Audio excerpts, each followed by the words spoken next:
আরে ও একটুনি খাইলাম, ও খাওয়া দাওয়া শেষ কালকে রাতেই, এখন আর নেই।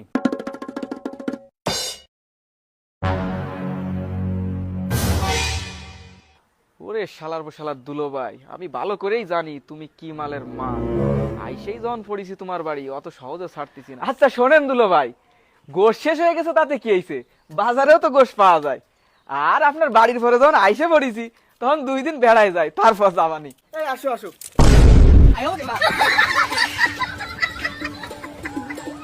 এই সব তোমার দোষ। আমি কি করলাম? আমি তো কিছুই বুঝতেছি না কোয়ান্তে কি হচ্ছে।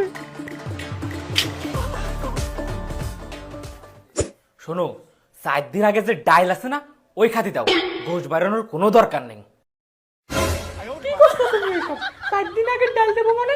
গোশ সেন্টার হয়েছে, ফ্রিজে গোশ ভরা। আমার বাইরে কতদিন পরে এসে ডাল খাওয়াবো? আরে বুঝলা না, ওরা থাকতে থাকতে 2 দিন, এই গোশের গ্রাম পালি 10 দিনও যাবে না। আর একবার গোশ শেষ হয়ে গেলি আমরা সামনের কুরবানি পর্যন্ত চলবানি কি করে? তাই বলে তুমি আমার বাপের বাড়ির লোকের সাথে এরকম করবা? তোমার বাপের বাড়ির লোকের সাথে তো এরকম করো না। কালকে রাত্রে এসে যে 2 কেজি গোশ খাই গেল আর নিয়ে গেল, তখন অত কথা না কই ওই ডাইল খাওয়ায় তাড়াতাড়ি বিদায় করার ব্যবস্থা করো। যত কিপটেন এসব আমার বাপের বাড়ির লোকের সাথে। সংসারটা করতে করতে আমার জীবনটা শেষ কথা হয়ে গেল কিপটের সাথে।